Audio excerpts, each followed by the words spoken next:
मराठवाड्याला खऱ्या अर्थानं पाणीदार करण्याचं काम करणाऱ्या जायकवाडी आणि दक्षिण गंगोत्री समजल्या जाणाऱ्या गोदावरीच्या खोऱ्यात खुलताबाद येथे जन्मलेल्या आणि आपल्या पक्षाशी निष्ठावान असणाऱ्या विलास दादाराव चव्हाणांची ही गाथा. सन 1989 साली सहकारी सोसायटीच्या संचालक पदापासून सुरू झालेल्या विलासरावांचा प्रवास आजही निर्विवाद सुरूच आहे.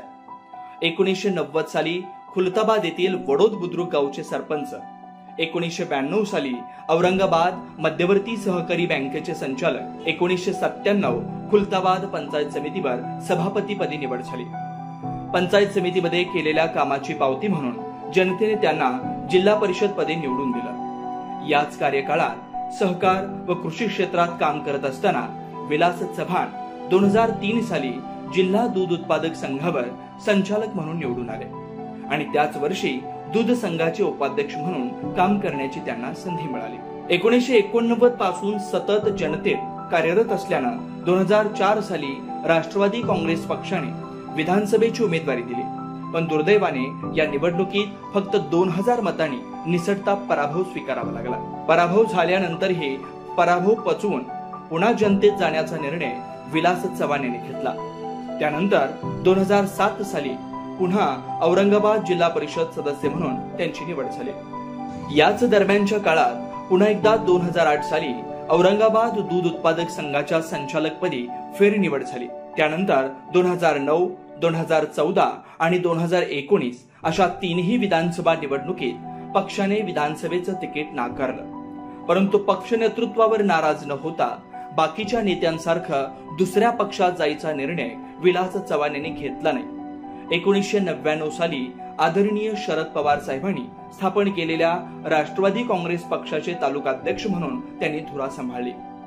तालुकाध्यक्ष पदावर काम करत असताना स्वतःसह 2 उमेदवारांना जिल्हा परिषदेवर तर 4 उमेदवारांना पंचायत समितीवरती निवडून आणत औरंगाबाद जिल्ह्यात नवख्या राष्ट्रवादी काँग्रेसचा झेंडा फडकवला.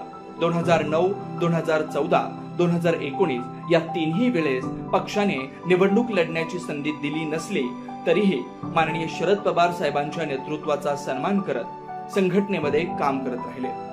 मधल्या काळात पक्षफुटीसारखी घटना घडल्यानंतरही विलास चव्हाण निष्ठेने पक्षामुळे विचारधारेसोबत आणि पवार साहेबांच्या नेतृत्वासोबत कायम राहिले.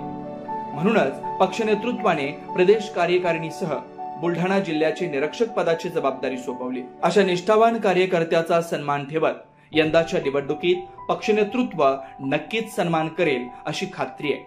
शेतकरी, मजूर, कष्टकरी, मोलदार, कामगार आणि 12 बलुतेदारांच्या प्रश्नांना 2 हात करण्याची ताकद या माणसात आहे.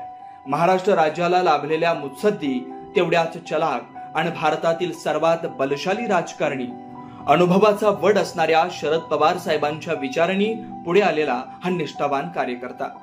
निष्ठा काय असते ते शिवचरित्रातून आणि राजकारणात काम कसं करावं हे पवार साहेबांकडून शिकलेला हा कार्यकर्ता 3 दशकाहून अधिक काळ अविरतपणे पवार साहेबांप्रती निष्ठा ठेवून काम करणारे विलास चव्हाण येणाऱ्या विधानसभेसाठी गंगापूरच्या नागरिकांची आशेचा किरण आहे. मागच्या 2 दशकापासून सत्ता पिपासू नेत्यांनी गंगापूर खुलताबादची अक्षरशः वाट लावून टाकली आहे. विधानसभा मतदारसंघ शेवटच्या खटका मोजतोय. पोकळ भाषण करून मतदारसंघाचा विकास होत नाही. त्यासाठी सर्वसामान्य जनतेला आपलं करावं लागतं. खुलताबाद विधानसभा मतदारसंघात सध्याचं चित्र पाहिलं तर महाविकास आघाडीसाठी पोषक आहे. तसेच या विधानसभा मतदारसंघात राष्ट्रवादी आणि शिवसेनेला मानणारा निष्ठावंत मतदार वर्ग मोठा आहे. गंगापूर खुलताबाद मतदारसंघात विलास चव्हाण यांचा जनतेशी दांडगा संपर्क असून खुलताबाद तालुक्यात भूमिपुत्र असलेल्या विलास चव्हाण यांना मानणारा मोठा वर्ग आहे. त्यामुळे खुलताबाद तालुक्यात महाविकास आघाडीचं एक गठ्ठा मतदान विलास चव्हाण यांना मिळेल असं सध्याचं चित्र आहे. सध्या मराठवाड्यात मराठा, दलित, मुस्लिम समाज महाविकास आघाडीच्या बाजूने उभा आहे. म्हणूनच शिवस्वराज्य यात्रेच्या माध्यमातून दोन्ही तालुक्यातील नागरिकांमध्ये शिवविचारांचा प्रसार करून जनतेच्या मनात घर करण्याचा उपक्रम मोठ्या उत्साहात सुरू आहे. सत्ता मिळालीच तर जनता जनार्दनासाठी अविरत झटावं लागतं, पण उज्ज्वल भविष्याकडे झेपावत असताना भूतकाळात रमायचं नसतं हाच विचार घेऊन पवार साहेबांचा ढाण्या वाघ विलास चव्हाण गंगापूर खुलताबादच्या जनतेच्या सेवेसाठी पुन्हा रणांगणात उतरतोय. एक नवी ऊर्जा, नवी आशा, नव्या आकांक्षा आणि नव्या ध्येयासह येतोय. आपली साथ असू द्या. संधी साधू स्वार्थी राजकारणात निष्ठावंताला साथ देऊया.